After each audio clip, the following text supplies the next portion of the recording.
বাঙালির ভাতের প্রথম পাতে শাক তো থাকবেই, তবে যদি আবার নিরামিষের দিন হয় তাহলে তো আর কোনো কথাই নেই। শাক ভাজা, পোস্ত, ডাল, ভাত প্রায় প্রত্যেক বাড়িতেই হয়ে থাকে। শাক তো আমরা অনেক রকম পদ্ধতিতে রান্না করে থাকি, তবে আপনারা কি শাক পোস্ত খেয়েছেন কোনো দিন? অসাধারণ হয় খেতে। যদি আপনারা খেয়ে না থাকেন তাহলে বানিয়ে দেখতে পারেন। এই শাক পোস্ত দিয়েই এক থালা ভাত অনায়াসে খেয়ে ফেলা যায়। আজকে আমি বানাবো পনকা শাকের পোস্ত।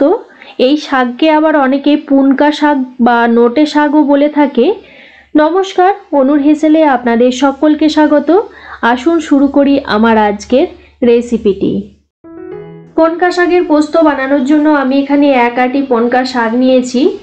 এই শাক আপনারা শাকের দোকান বা বাজারে অনায়াসে পেয়ে যাবেন। আবার এই শাক কিন্তু বাড়িতেও হয়ে থাকে। এখন আমি এই শাকটাকে বেছে নেব। শাকের মধ্যে যে নোংরা বা পোকা পাতা থাকবে সেগুলো কিন্তু ফেলে দেব। আর শাকের মাথার ওপরের দিকটা যে সরু নরম ডাঁটাটা থাকবে তার মধ্যে যতটা শাক থাকবে পুরো শাকটাই নেব। আর নিচের দিকে যে শক্ত ডাঁটাটা আছে সেই ডাঁটাটা ফেলে দেব। ডাঁটার গায়ে যে পাতাটা থাকবে সেটা একটা একটা করে নিয়ে নেব। দেখুন ঠিক এইভাবে কিন্তু আমি পুরো শাকটাই বেছে নেব। শাকের ওপরের দিকে নরম ডাঁটা সমেত শাকটা নিয়ে নিচ্ছি, আর নিচের দিকের মোটা শক্ত ডাঁটাটা ফেলে দিচ্ছি। আমার সব শাক বেছে নেওয়া হয়ে গেছে। আর পোস্তটা বানানোর জন্য আমি এখানে নিয়েছি একটা বড় সাইজের আলু। আলুটাকে আমি ছোট ছোট টুকরো করে কেটে নেব। তার আগে আমি আলুর খোসাটাকে ভালোভাবে ছাড়িয়ে নিচ্ছি। আলুর খোসা ছাড়িয়ে নেওয়া হয়ে গেছে। এবার আমরা যেভাবে আলু পোস্তর জন্য আলু কেটে থাকি সেই রকম ভাবে ছোট ছোট টুকরো করে আলুটাকে কেটে নেব।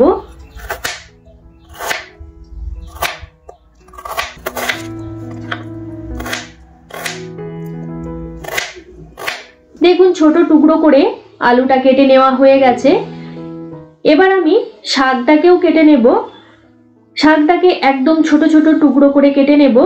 শাক সাধারণত বটি দিয়ে খুব বেশি ভালো কাটা যায়। আমি ছুরি দিয়ে আপনাদের কেটে দেখাচ্ছি। তবে খুব বেশি একদম মিহি কুচি করে কাটার একেবারেই প্রয়োজন নেই, যেহেতু এই শাকটা একদম নরম শাক, কড়াইয়ে দেওয়ার সাথে সাথেই একদম গলে যায়।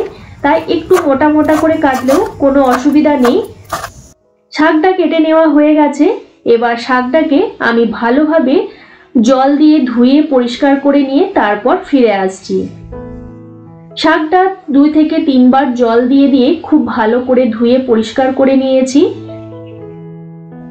শাক আলু কেটে নেওয়া হয়ে গেছে। এবার বেটে নেব পোস্ত। তাই মিক্সি ছোট জারটা নিয়ে নিয়েছি। তার মধ্যে নিয়ে নিচ্ছি 2.5 টেবিল চামচ পোস্ত দানা। পোস্তর মধ্যে দিয়ে দেব একটা কাঁচা লঙ্কা। ঝালটা আপনারা আপনাদের স্বাদ অনুযায়ী দিয়ে নেবেন। আর দেব একটা রসুনের কোয়া। এতে কিন্তু শাকের গন্ধটা ভীষণ সুন্দর হয়।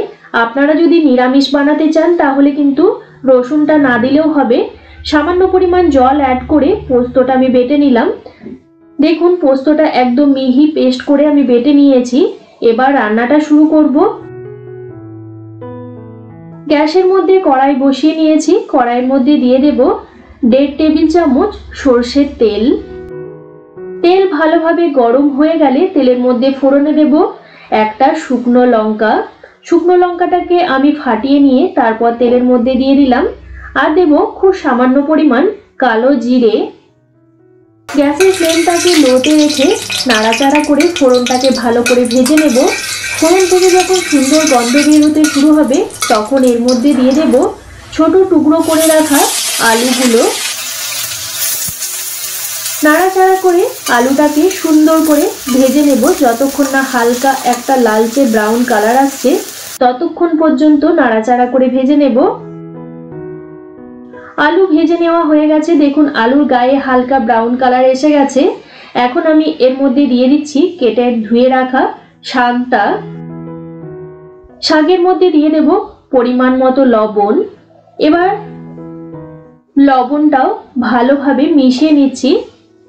শাকে লবণ পড়ার সাথে সাথে কিন্তু শাক থেকে জল ছাড়তে শুরু করে। দেখুন শাকটার লবণ দেওয়ার সাথে সাথে কিন্তু বেশ অনেকটাই কমে গেল। এই শাকের জলে কিন্তু আলু শাক সমস্ত কিছু খুব ভালোভাবে সেদ্ধ হয়ে যাবে। এখন আমি গ্যাসের ফ্লেমটাকে লোতে করে দিয়ে ঢাকনা বন্ধ করে রান্নাটা করব। যতক্ষণ না আলু শাক খুব ভালোভাবে সেদ্ধ হচ্ছে ততক্ষণ পর্যন্ত রান্নাটা করব। মোটামুটি 10 মিনিট পর আমি ঢাকনাটা খুলে একবার চেক করে নেব আর একবার নাড়াচাড়া করে দেব। দেখুন শাক থেকে বেশ অনেক পরিমাণ জল বের হয়েছে আর আলুগুলো কিন্তু মোটামুটি অনেকটাই সেদ্ধ হয়ে এসছে। আবারও আমি ঢাকা চাপা দিয়ে কিছুক্ষণের জন্য রান্নাটা করে নেব। মোটামুটি আবারও 5-7 মিনিট পর আমি ঢাকনাটা খুলে দিলাম। শাক থেকে যে জলটা বের হয়েছিল সেটা দেখুন একদম শুকিয়ে গেছে আর আলুগুলো কিন্তু খুব সুন্দরভাবে সেদ্ধ হয়ে গেছে। এখন আমি এর মধ্যে দিয়ে দেব বেটে রাখা পোস্তটা। ভালোভাবে পোস্তটাকে মিশিয়ে নেব শাকের সাথে। শাকের সাথে পোস্তটা ভালোভাবে মিশিয়ে নিয়ে গ্যাসের ফ্লেমটাকে বন্ধ করে দেব। শাকের সাথে পোস্তটা ভালোভাবে মিশিয়ে নেওয়া হয়ে গেছে। এখন গ্যাসের ফ্লেমটাকে বন্ধ করে দেব। ব্যাস তৈরি হয়ে গেল আমার আজকের রেসিপি পনকা শাকের পোস্ত। এই পনকা শাকের পোস্ত কিন্তু গরম ভাতের সাথে ভীষণ ভালো লাগে খেতে। আপনারা এই পোস্ত যদি আগে বানিয়ে না থাকেন অবশ্যই একবার বানিয়ে দেখতে পারেন।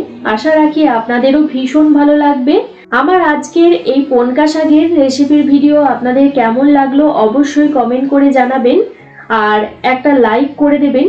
আমার চ্যানেলে যদি নতুন বন্ধু হয়ে থাকেন তাহলে চ্যানেলটাকে সাবস্ক্রাইব করে পাশের বেল নোটিফিকেশনটা প্রেস করে অল অপশনটা প্রেস করে রাখবেন। তাহলে আমি চ্যানেলে যখনই কোনো নতুন রেসিপি শেয়ার করব সবার প্রথমে নোটিফিকেশন আপনাদের কাছে পৌঁছে যাবে।